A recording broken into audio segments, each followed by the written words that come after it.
The invasion still steps off as planned. They're not paying us to be late, but the best part is that we get to go in first, just like old times.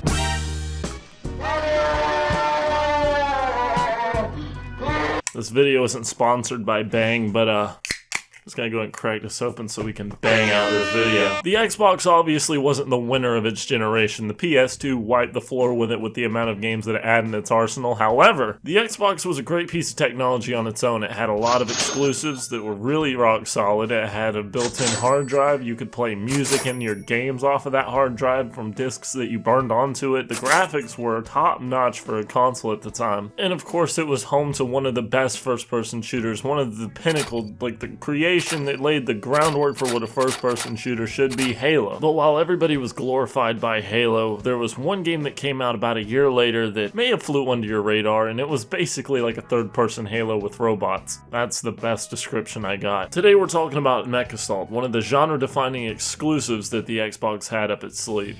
Right. Looks like it's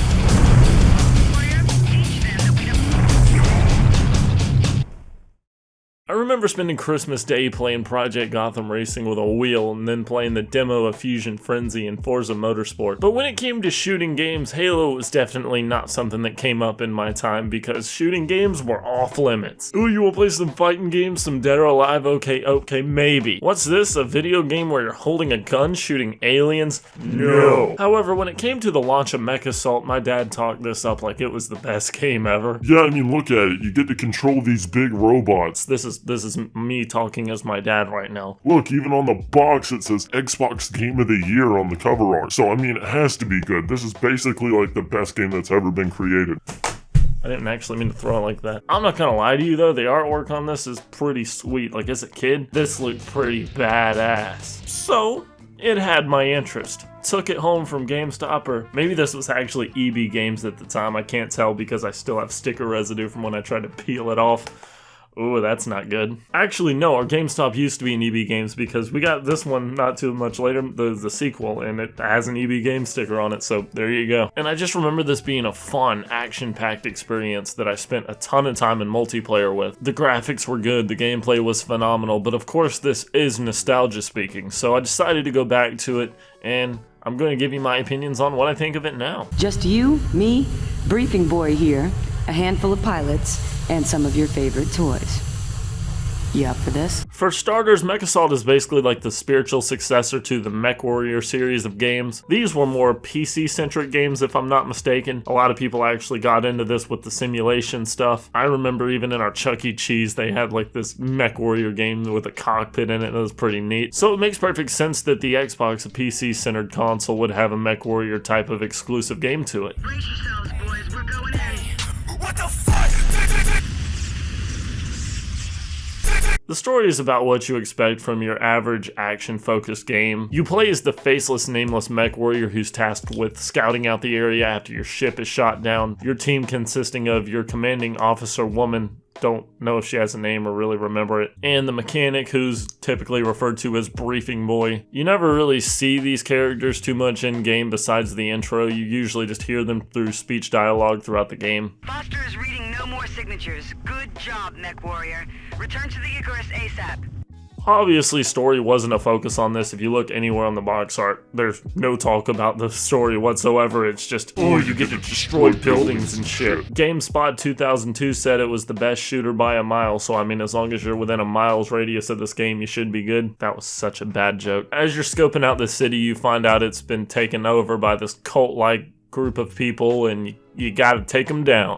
If I didn't mention before, these aren't just robots, these are actually people controlling these big machines called mechs, hence the name. So you kinda gotta think of this as you're just a pilot in this machine. I understand that I said that way too late in this video, but I'm gonna mention it now, and that's just how we're gonna do it. One thing I can say is that the gameplay is really solid, and the enemies are very unforgiving. In a lot of games you usually find that the enemy's health or weapons or damage may be scaled back to give you a little bit more of an advantage in the game, and maybe that's true on the easier difficulties, but playing this game normally, there's no handicap. You can blow through some of the smaller infantry and tanks pretty easily, but when it comes down to the actual mechs, they pretty much deal the same amount of damage and have the same amount of health as you, so it's kind of an even playing field there. Sometimes it's not an even playing field because they might throw 2 on the battlefield. I'm kind of in the middle of whether I believe it's padding to make the game stretch out longer with some cheap deaths, or if it's actually legitimately hard, because there are some pretty hard moments and it is really rewarding to finally get through that level. And the game has a pretty good sense of progression. When you're going through these levels, you're going to get different variations of the mech you had previously with different stats. Maybe it runs faster than the last one but has weaker weapons. Or maybe you get a really strong one but he walks really slow. The variation in this, really good. I almost want to give points to the second one for even better variation, because in this one you can actually get in and out of the mechs and get into helicopters and tanks, and maybe we should talk about this one in its own video. If this one does pretty good, maybe we'll cover this. Let me know in the comments down there. The gameplay's good, there's a lot of variety, and the story's enough to keep you going throughout it, and overall it's pretty good. It has some of those early 90 games quirks where the level might just kind of end abruptly with no real polish to the ending scene or whatever. That's not to say that this game isn't fairly polished, and it was very impressive at the time to just be able to destroy every building in sight and completely level it out. Like if you walk into the side of a skyscraper, you'll just kind of like bash it in, and that was something you didn't really see in a ton of games at the time, so which was pretty damn cool. If you're just looking to go in, have a fun game where you can shoot stuff, it's a pretty good game. Story-wise, it's not very deep, don't expect a lot from it there, but I think it's serviceable for what it is. Apparently this game actually used to have DLC. You used to be able to download free mechs, maps, and more. Well, you're not doing that now. Really impressive that you could do that kind of stuff back in 2002. Xbox is a really solid ass console. In conclusion, MechAssault's a great ass game. Give it a shot. If you want to see me cover MechAssault 2 or any other MechWarrior games, be sure to let me know in the comments. I appreciate you sticking around and enjoying the videos, and hopefully I'll see you on the next one. It's been T. Also, if you want to listen to me ramble for an hour, check out the Games and Gains podcast. We're going to have a second episode coming out soon, and it's going to be lit. Later.